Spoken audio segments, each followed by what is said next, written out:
번에 걸쳐서 해야 될 내용을 좀 말씀드리고요. 제일 위에 그거 다 같이 한번 해보고 하도록 하겠습니다.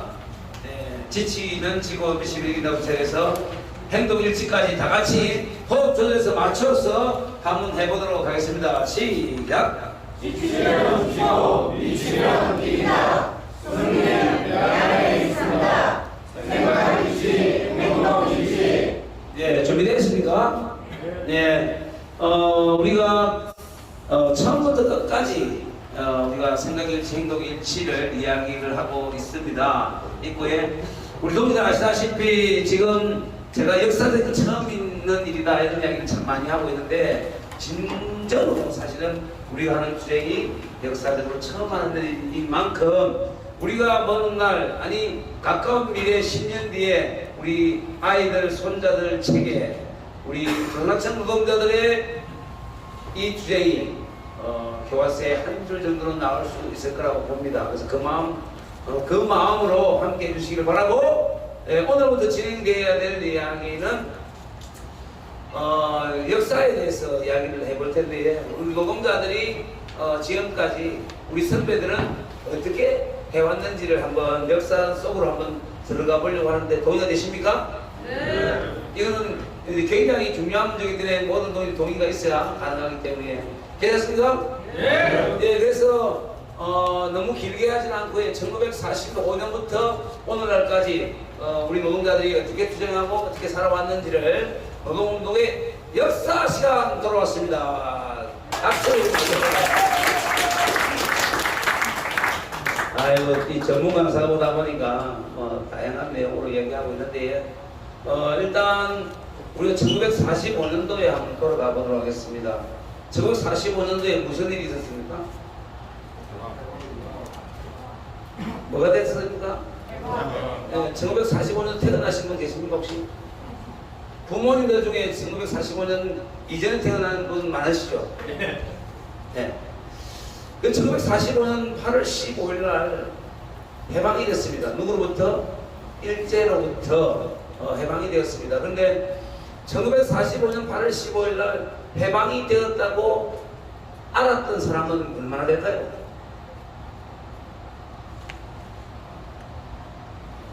우리가 조선이 해방됐다 이렇게 만세 부르던 사람들이 1945년 8월 15일 날 얼마나 됐을까요? 제가 보기에는 아마 그 당시에 사람들이 아마 절반 정도 몰랐을 거예요. 왜? 신문이 있었습니까? 있었죠. 네, 신문 누가 보겠습니까? 뭐 서울이나 부산이나 주요 도시만 봤겠죠. TV 있었습니까? 없었잖아요. 라디오 있었습니까? 있었죠. 있었긴 하지만 있는 사람들만 있었지 없었죠. 근데 그러다 보니 1945년 8월 15일 날 해방이 된지 안 된지도 몰랐던 사람들이 너무나 많았습니다. 지금까지 우리가 사진 찍혀 있는 것 중에 1945년 8월 15일 날 조선 독립 만세를 부르는 사진이 한 개도 없습니다. 희한하죠? 없습니다. 길거리에 나와서 만세 부르는 장면이 없어요. 유일하게 나와 있는 우리가 보는 사진 중에 1945년 8월 16일 날 사진이 있습니다. 8월 16일 날 사진이 있는데 그 사진은 무슨 사진이냐면 머리 삭발한 사람들이 앞에 서 있고 뒤에 많은 사람들이 만세를 부르는 장면들이 나오는데 그게 뭐냐면 일제시대 때 감옥 갔던 사람들이 8월 16일 날 형무소에서 나오는 장면, 그걸 환영하는 우리 그 당시에 조선 사람들이 환영하는 장면, 이게 사진 나와 있어요. 그 정도로 8월 15일 날 해방된 거 모르고 살았다 이런 거죠.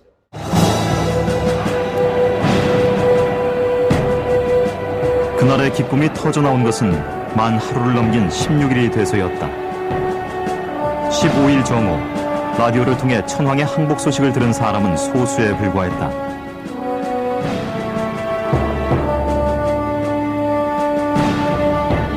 미처 준비할 틈이 없었던 사람들은 일장기에 푸른 물을 들여 만든 태극기를 들고 나왔다.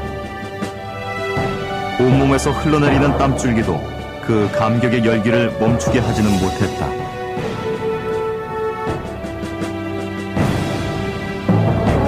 해방은 그렇게 뜻하지 않은 손님처럼 갑자기 찾아왔다.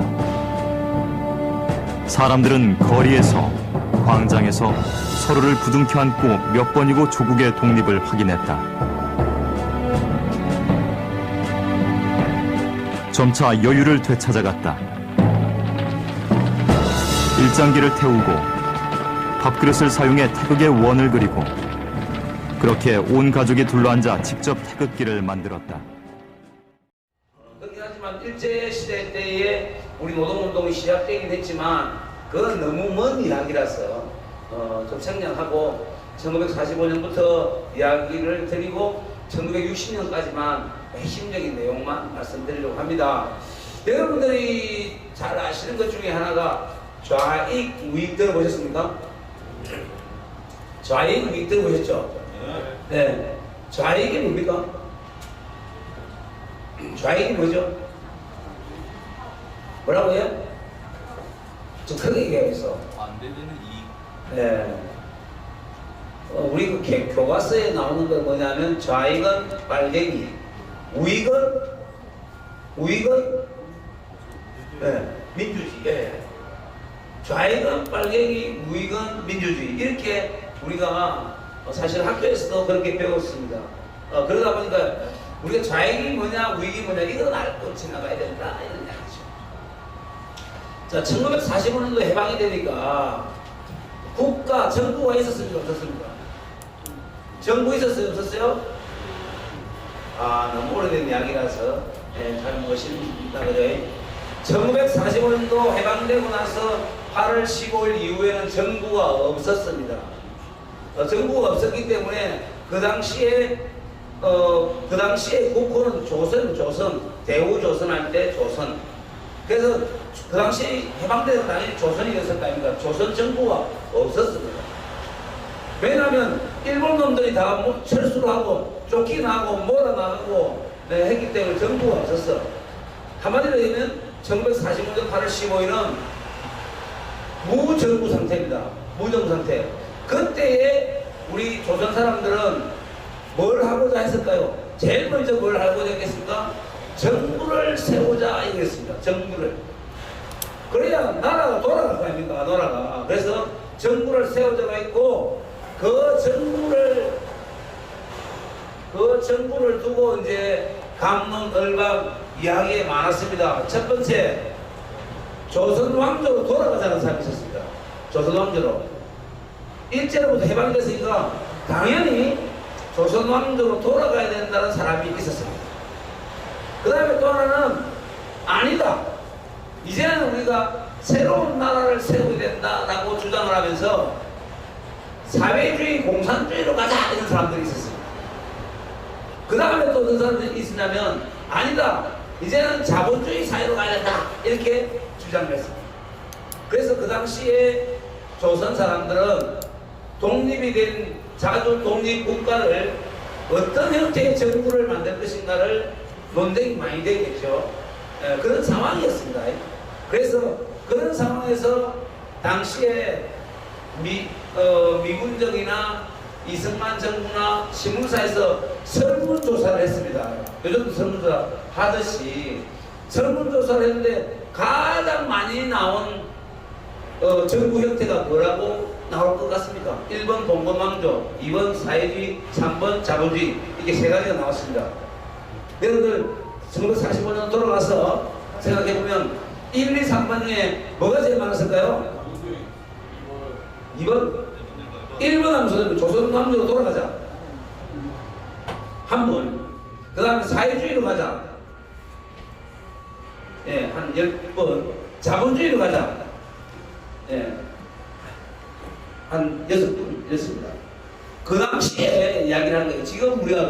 지금 그걸 가자는 게 아니고, 그 당시에 그랬다는 거예요. 그 당시에 실제로 그 당시 조선 사람들은 사회주의 국가를 건설하자. 이게 80%였어요. 왜 그렇겠습니까?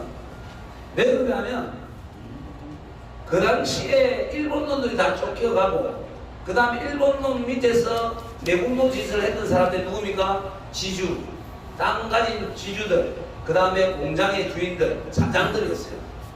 그런 사람들이 자본주의 나라로 가자고 하니까 평민들은, 백성들은 저놈들이 가는 나라는 싫다는 거예요. 한마디로. 그렇겠죠, 당연히. 뭐 사회주의가 뭔지도 몰라. 하지만 저놈들이 다시 우리 정부의 대통령을 하고 관료를 하고 우리 공장의 사장을 하고 이걸 용납을 못하겠죠. 여러분도 마찬가지잖아요. 아니, 대구조선 원청이 이렇게 지랄하고 있는데 예를 들면 대구원청이 사라졌어. 다시 그러면 대구원청 박두성 말고 강화무기시 데려오나 하겠습니까? 안 하겠죠. 똑같은 상황이었다.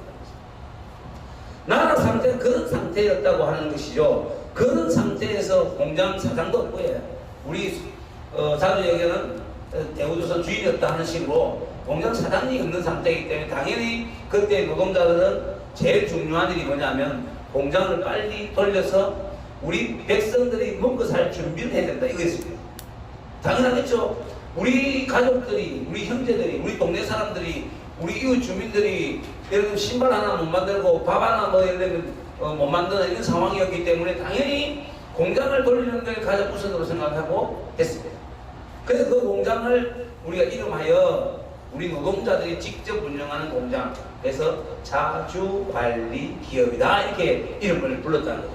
그래서 그 운동이 공장 자주관리 운동이 되게 전국적으로 확산이 돼서 이제 일하던 일제시대 때 노동자로 살았던 사람들이 공장의 주인이 되면서 이 공장을 우리 스스로가 경영하고 생산하고 이렇게 했던 시절이었다 이 말입니다.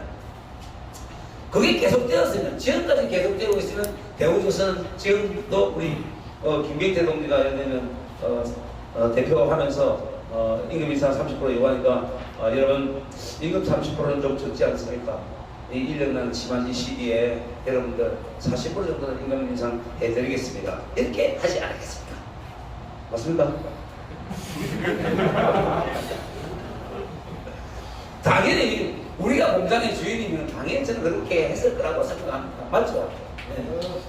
그렇지만 이 속에서 사실은 우리 노동자들의 이런 요구나 이런 현실을 짓밟은 사람들이 있습니다.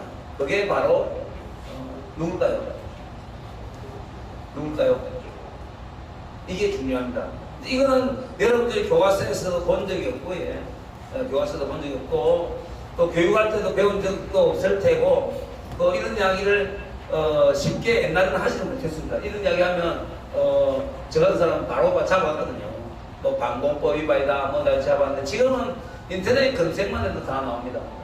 1945년 8월 15일 날 해방되고 나서 한 달도 채 못된 9월 8일 날 우리 인천을 통해서 누가 들어오냐면 애놈이 나갔으니까 그 자리에 누가 왔냐면 바로 미국이 들어오게 됩니다. 미국이 들어오게 되고 미국이 그 조선 총독부의 자리에 일장기가 걸려있는 것을 내리고 그 자리에다가 무엇을 꼽았냐? 성조기를 꽂았다 이 말입니다. 성조기가 꼽는 순간부터 완전히 판세가 달라집니다. 뭐? 노동자들이 공장 자주관리한다? 이거는 X, 절대 안 돼. 공장 몰수합니다. 그 다음에 일제놈들이 다 두고간 농토, 땅 주인이 없는 농토 당연히 거기서 뺏어갑니다. 그래서 이걸 뭐라 하냐면 미국의 입장에서 보면 적산, 적의 재산이라고 합니다. 미국의 입장에서 보면 일본은 적이잖아요. 그러니까 적산이기 때문에 미군 중에서 그 토지, 공장 모든 걸 다 뺏어가서 몰수를 합니다. 그러니까 당연히 어떻게 되겠습니까? 그때 노동자들은 자주관리 운동하고 우리끼리 묵고 살려고 하는데 안 되니까 이거 싸울 수밖에 없잖아요. 그러면서 노동조합을 만들게 된다 이겁니다. 그래서 1945년 11월 5일, 6일 이틀 동안에 조선노동조합 전국평의회, 줄여서 전평이라고 합니다. 이 전평이라고 하는 것을 결성하게 되고 약 50만 명의 노동자들이 여기에 노동조합에 가입하고 하게 됩니다. 그러니까 미군적인 입장에서 보면 이런 노동조합은 좌익이라고 몰고 우리처럼 예를 들어 폭력배 이렇게 몰고 바퀴벌레를 몰고 하듯이 좌익으로 몰아서 이 노동조합을 강제 해산을 시켜버립니다. 이제 이런 상황이 생깁니다. 그래서 미군정은 뭘 하냐? 우리를 전평을 강제 해산시키고 한 일이 뭐냐면 대한노총이라고 하는 걸 세우고 이승만 대통령을 대통령으로 세웠다 이 말입니다. 처음 듣는 이야기입니까? 네. 이런 역사적 사실이 있다는 거죠. 그때 노동자들은 이 조선노동조합 전국평에 전평을 중심으로 해서 요구를 걸었습니다. 뭘 걸었냐? 첫 번째 8시간 노동제를 해야 된다 그렇습니다. 그 다음에 부녀자들의 노동을 강제노동을 시키지 말자, 아이들 강제노동 시키지 말자, 생활임금을 지급하라 이런 정도의 요구를 가지고 전평은 투쟁을 하게 됩니다. 그렇지만 전평은 결국에는 이승만 정부하고 그 다음에 미군정에서 강제 해산당하는 과정입니다. 여러분들 1950년도 6월 25일 날 무슨 일이 벌어졌습니까? 네, 1950년부터 53년까지 6.25라고 불려지는 우리가 코리아워 한국전쟁이 벌어졌습니다. 이 한국전쟁 동안에도 노동조합 활동을 했을까요? 안 했을까요? 예, 이 전쟁통에도 노동조합을 활동을 했고 이 전쟁통에도 우리처럼 모사 분쟁이 일어나고 있었습니다. 그리고 이 전쟁통에도 안은 만들고 있었습니다. 맞잖아요? 예. 1950년생, 51년생, 52년생 많이 없다고 생각해요. 사람이 죽는 그 와중에서도 출산을 했지만 그 중에도 노동조합은 활동을 여전히 하고 있었다 이거예요.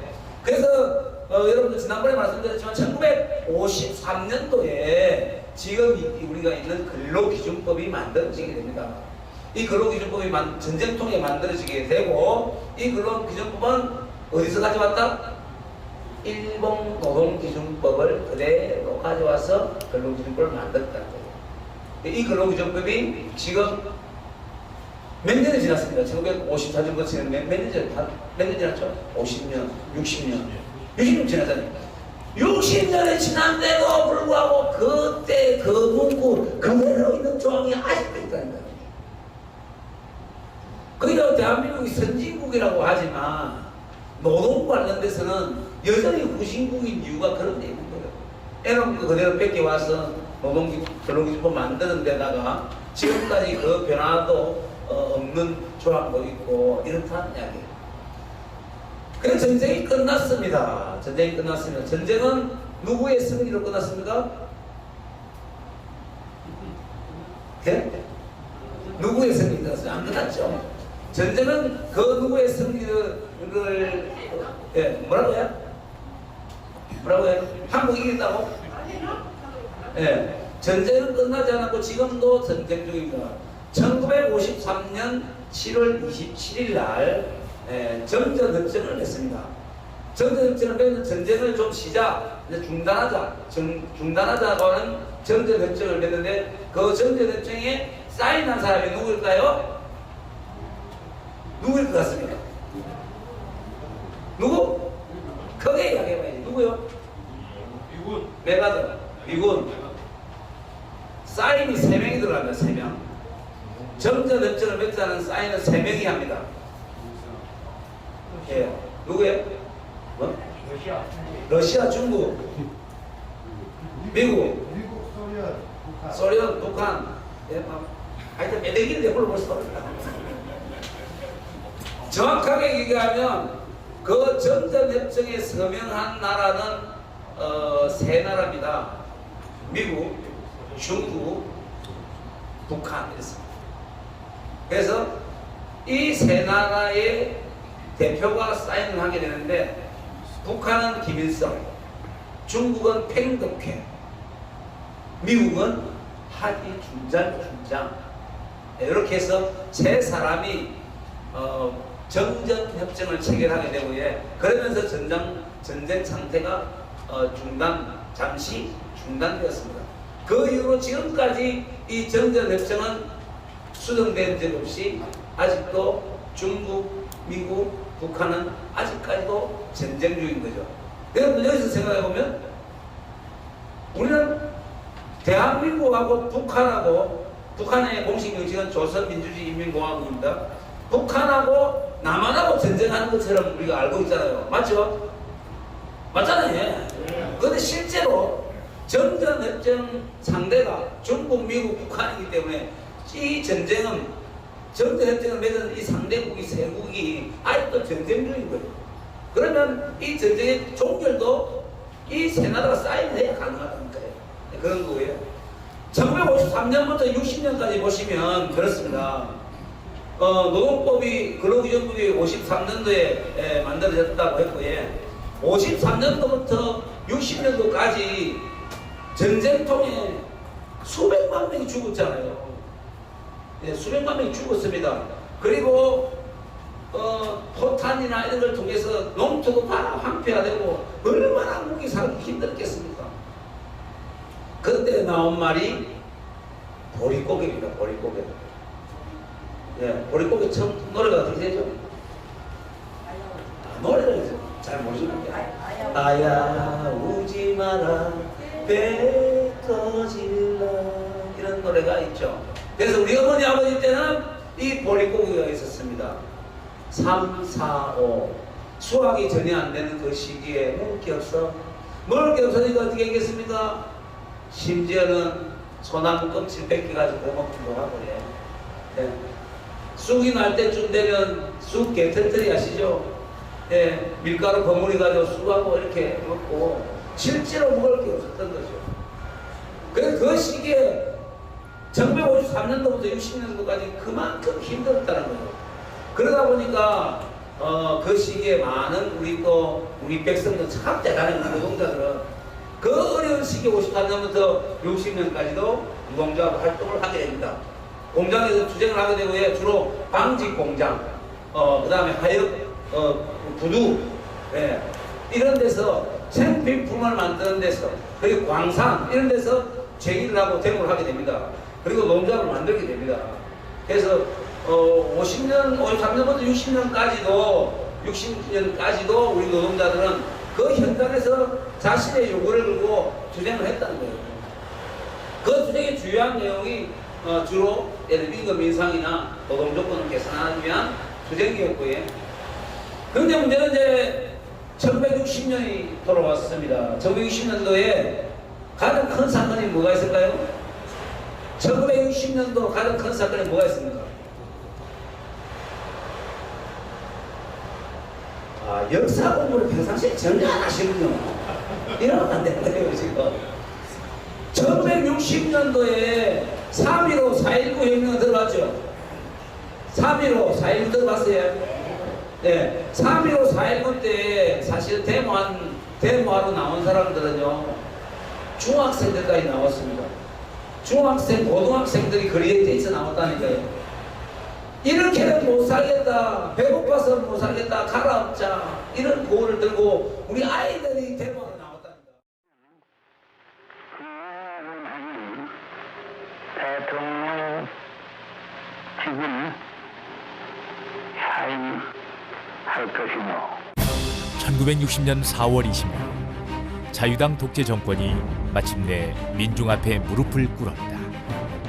부정과 억압으로 이어온 12년 절대 권력을 굴복시킨 심판의 날이자 민중의 힘으로 민권 승리를 이루어낸 역사적인 날이었다.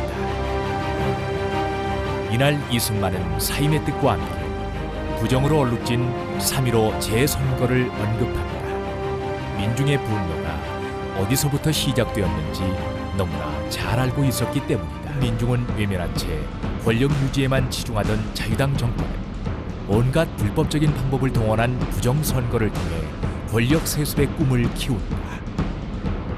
코미디 같은 부정선거를 통해 자유당 정권은 또다시 절대 권력을 완성해 가려 했다. 하지만 마산의 시민 정신은 더 이상 부정부패를 보고만 있을 수 없었다. 불법 선거에 항의하는 뜻으로 민주당 마산 지부가 전국에서 처음으로 선거 포기를 선언하자 성난 마산 시민과 학생들은 곧바로 항의 시위에 들어간다. 오동동 민주당 당사에서 시작해 창동 불종거리와 구림시장을 지나 남성동 파출소까지 불의에 항의하며 한 번 불붙은 민심은 밤을 낮같이 밝히며 부정선거의 개표를 막기 위해 마산시청으로 몰려들었다. 지금